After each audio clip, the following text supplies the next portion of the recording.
بسم الله الرحمن الرحيم هل كان waxaan ku soo booqanay ninka la yiraahdo Maxamuud Warsame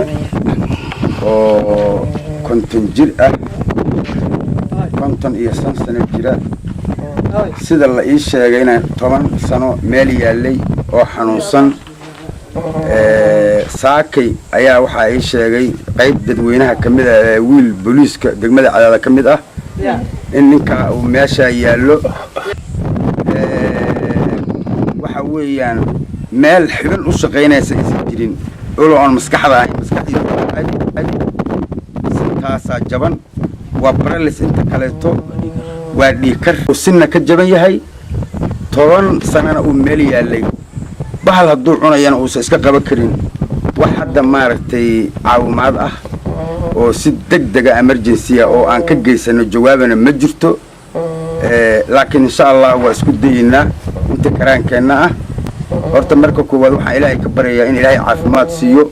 dadka halkaan ag fadhiya oo wiilka 25 jirka uu yahay iyo ilmaha kale oo yarka ka yar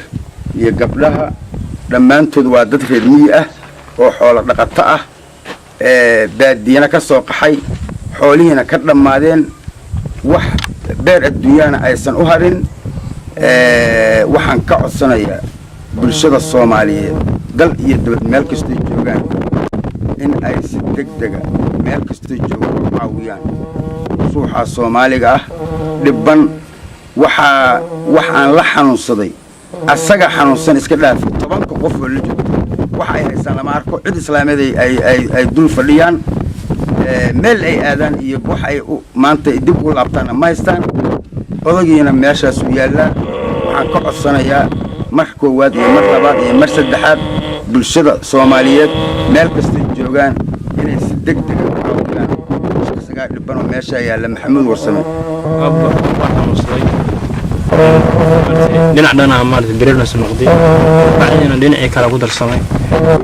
hadda sin waa ka jaman yahay sinta marka waxaan soo dib u jabay marka waxaan soo ka baaray jabwiil asoo maartay ilaahay baa kaalmaysta laakiin ana caawiyo maartay loo gargaar codsanay dhakhtar dibadda ay gudaha u codsanay تلفون موسيقى تلفون نوصل واشن برتني كوي صدني تدور كنت انا سجاش